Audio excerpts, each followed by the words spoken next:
certified through. So our agency again is NHA, and they are accredited by NAACLS. When it comes to licenses, there are a few states that require that, so you would be a licensed phlebotomist.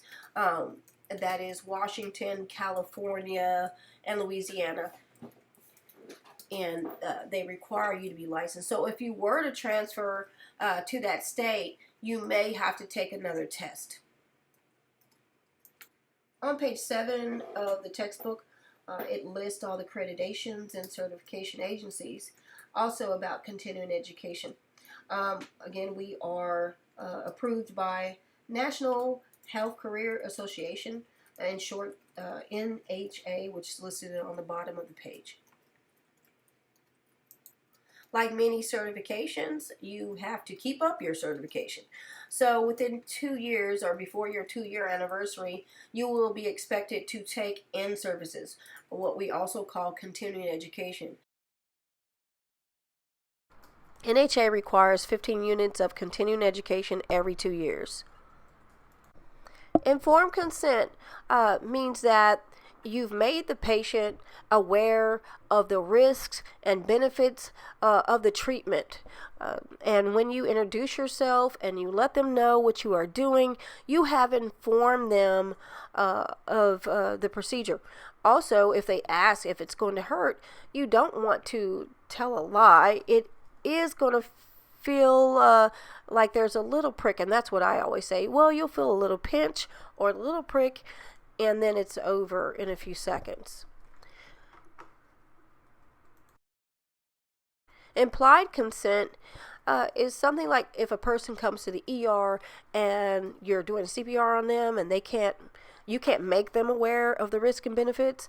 However, you know you need to draw blood, or they need to do IV, or they need emergency procedures, then that's implied. We always want to err on the side of life when it comes to not knowing if they have a DNR or other treatments that they want via their living will. You will need to be able to cite what HIPAA stands for, which is Health Insurance Portability and Accountability Act. A lot of people think the H is for healthcare or the P is for privacy. And actually, that has something to do with it, but that is not the acronym.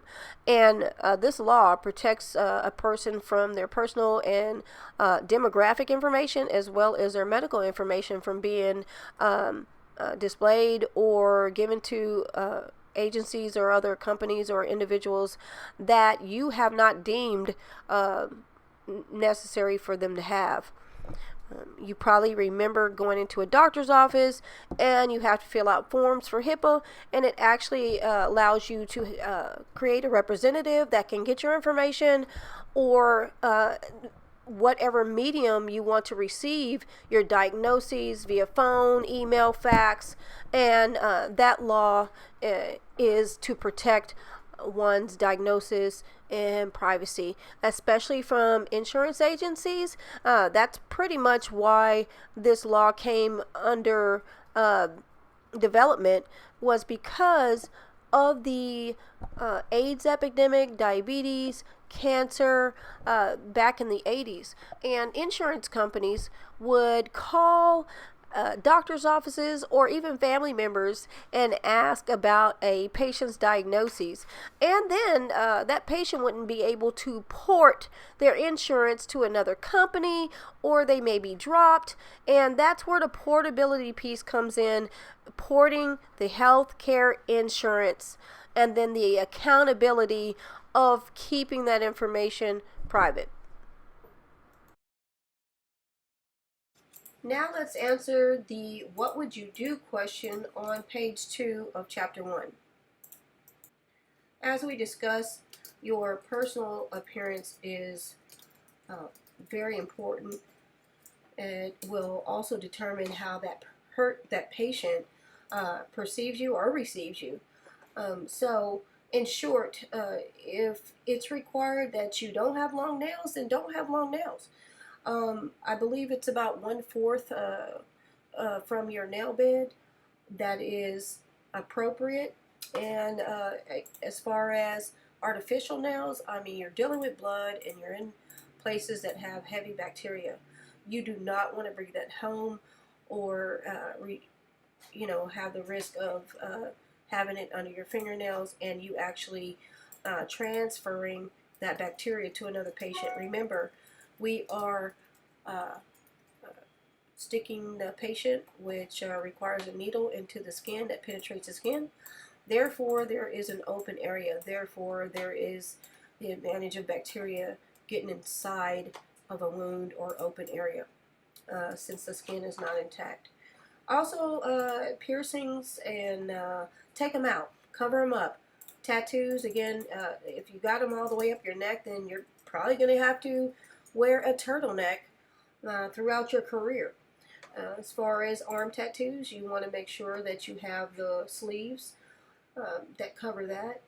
You might work for some places that do not require all of these personal accommodations, but just be aware that if you don't, you can get terminated. So the answers to that question is on page 10 of chapter 1. Now on page 9, let's discuss the review for certification. So in review, phlebotomy training occurs in institutions that have received accreditation for one or more national agencies, and our national agency that we are certified by is NHA. Again, that is where you would get your certificate from, and when you put in for job applications, it will ask you for the credentialing agency in which you are certified through.